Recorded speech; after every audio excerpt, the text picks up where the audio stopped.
بسم اللہ الرحمن الرحیم۔ ناظرین محترم السلام علیکم ورحمۃ اللہ وبرکاتہ۔ ناظرین محترم، آج ہم تجدید ایمان اور تجدید نکاح کے حوالے سے سماعت فرمائیں گے۔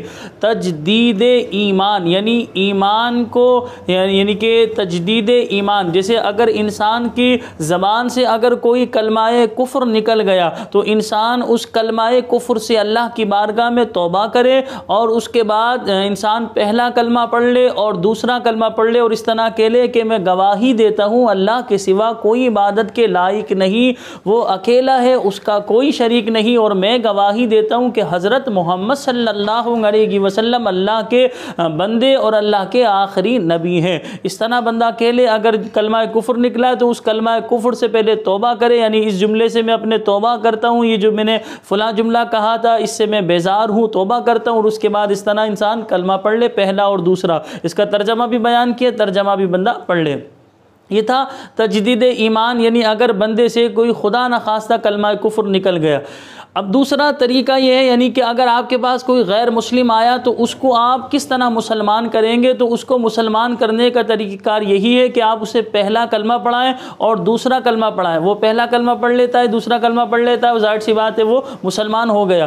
اب آپ اس طرح کہہ سکتے ہیں، اس طرح اگر کہلوانا چاہیں تو یہ بھی کہلوا سکتے ہیں کہ اسلام کے علاوہ تمام دین جو ہے یعنی کہ ابھی فی الوقت جو ہے اسلام کے علاوہ تمام دینوں کو جو ہے میں نہیں مانتا، میں اسلام ہی کو جو ہے دین حق جانتا ہوں اور اسلام ہی پر میں قائم رہنے کی اللہ کی بارگاہ میں دعا کرتا ہوں۔ اس طرح بھی آپ کہلوا لیں۔ تو بہرحال آپ آسان لفظوں میں اگر کوئی غیر مسلم آتا ہے تو آپ اس کو تمام گناہوں سے توبہ کرائیں، اس کے بعد پہلا کلمہ پڑھائیں، لا الہ الا اللہ محمد الرسول اللہ، اللہ کے سوا کوئی عبادت کے لائق نہیں، محمد صلی اللہ علیہ وسلم اللہ کے رسول ہیں، یا اس طرح کہلوا لیں اللہ کے آخری رسول ہیں، اور دوسرا کلمہ بھی پڑھوا لیں اور دوسرے کلمے کا ترجمہ بیان کر دیں، تو ظاہر سی بات ہے وہ مسلمان ہو گیا۔ اس کے بعد پھر آہستہ آہستہ اسے دین کی جو ہے بنیادی باتیں بتاتے رہیں، آہستہ آہستہ پھر بتاتے رہیں گے تو آسانی رہے گی۔ بہرحال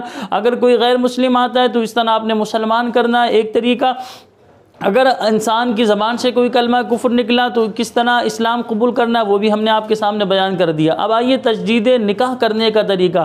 بعض دفعہ ایسا ہوتا ہے کہ انسان کی زبان سے کلمہ کفر نکلا، وہ غیر مسلم ہوا تو نکاح بھی ٹوٹ جائے گا۔ تو اب جو ہے پہلے تجدید ایمان کریں گے، تجدید ایمان کر لینے کے بعد تجدید نکاح کریں گے۔ تجدید نکاح کوئی بہت زیادہ مشکل نہیں، اس کے لیے بہت بڑا اہتمام کرنے کی حاجت نہیں۔ دو عاقل بالغ مسلمان مردوں کو جمع کیجئے، یعنی اس محفل کے اندر دو عاقل بالغ مسلمان مرد موجود ہو، اور شوہر اپنی بیوی سے کہہ دے کہ میں نے تم سے، یعنی کہ ان کا نام لے کے، ان کی جو ہے والد صاحب کا نام لے کے تم سے جو ہے اتنے ہزار مہر، مثلا 5,000 روپے مہر پر جو ہے ان دونوں گواہوں کے سامنے نکاح کیا، کیا تم نے قبول کیا؟ دلہن کہہ دے کہ میں نے قبول کیا، تو اس طرح دو گواہ اسے سن لیں گے، ایجاب و قبول کو یہ نکاح یعنی تجدید نکاح ہو جائے گا۔ تو اس کے لیے پیپر ورک کی بھی حاجت نہیں، خاندان والوں کو، برادری والوں کو یا محلے والوں کو بلانے کی حاجت نہیں۔ اب اس میں گواہ آپ کے اپنے خاندان کے افراد، گھر کے افراد بھی ہو سکتے ہیں، یہاں تک کہ آپ کی اولاد جو عاقل بالغ ہے